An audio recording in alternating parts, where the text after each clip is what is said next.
Hello, I'm George from Ireland, and this is going to go on my British poesy channel.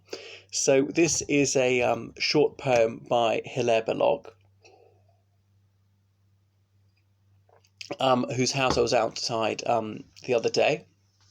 Anyway, and this one is particularly apropos, given what we're suffering at the moment. That's enough ado. The Microbe by Hillaire Belloc.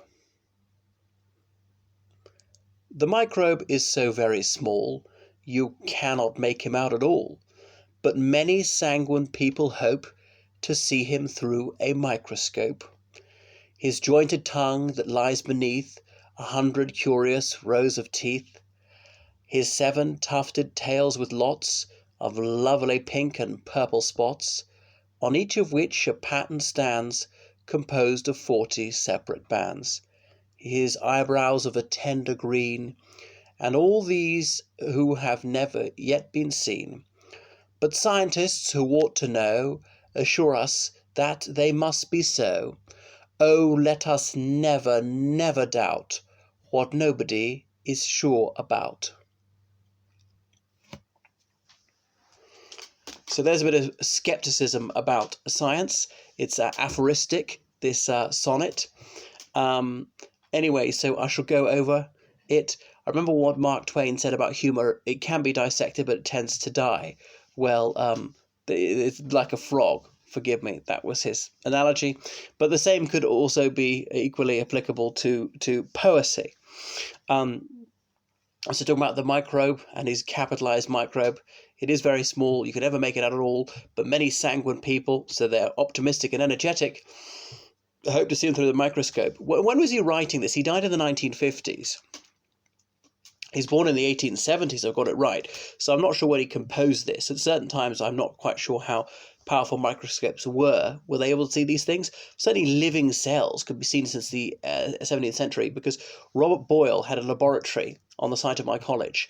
And back then, in the 17th century, he saw the very first living cell. But are microbes smaller than that? Probably a lot. It shows what I know. I'm no scientist. I know how babies are made. Anyway, it's something I'm happy to try the practical on that one. To see his jointed tongue which lies beneath 100 rows of curious teeth. Okay, why are they curious? They want to bite into people. Now, what is the difference between a bacterium and a microbe? I'm not sure. I thought they're the same thing. They're used interchangeably. So they bite into us, is that the idea? Because they spread disease. His 7 tufted tails with lots. So here he's getting fanciful and just making up things, because presumably he doesn't believe all the things that biologists are telling us. Can we say a microbiologist? Does such a subspecialism exist? I know not. Of lovely pink and purple spots, on each of which a pattern stands, composed of 40 separate bands. Okay, so getting into some particulars, he's letting his imagination run wild with these zany colour scheme. His eyebrows of a tender green, so he's personifying the microbe. And all these have never yet been seen, but scientists who ought to know assure us that it must be so. Well, they do ought to know, but he's obviously dubious as to their expertise. Assure us that this must be so. Oh, let us never, never doubt what nobody is sure about. Saying it as nobody's sure, and of course it's sort of heresy to dispute this. But I simply, I suppose it's an article of faith of me. Maybe I just place my trust in these biologists, assume that they know what they're talking about, don't investigate it myself, do your own research. Well, I'm not capable of doing so. I don't have a laboratory, and I don't have the cognitive skills or the academic ability in that field, so I'll just leave it up to them. But anyway, he's taking a light-hearted swing at the scientific establishment, because he was very much a humanities chap. Should I pronounce the name Hillaire Belloc? Because he's French, of course. It's a silent H. H is never pronounced in French, as I often tell my pupils. So that's why some of my French people said had great trouble pronouncing the H sound, like hello. They often say hello. I've told them and say, you've got to breathe out, feel it out. You know, have a piece of paper in front of you, or on your hand, you'll feel the breath.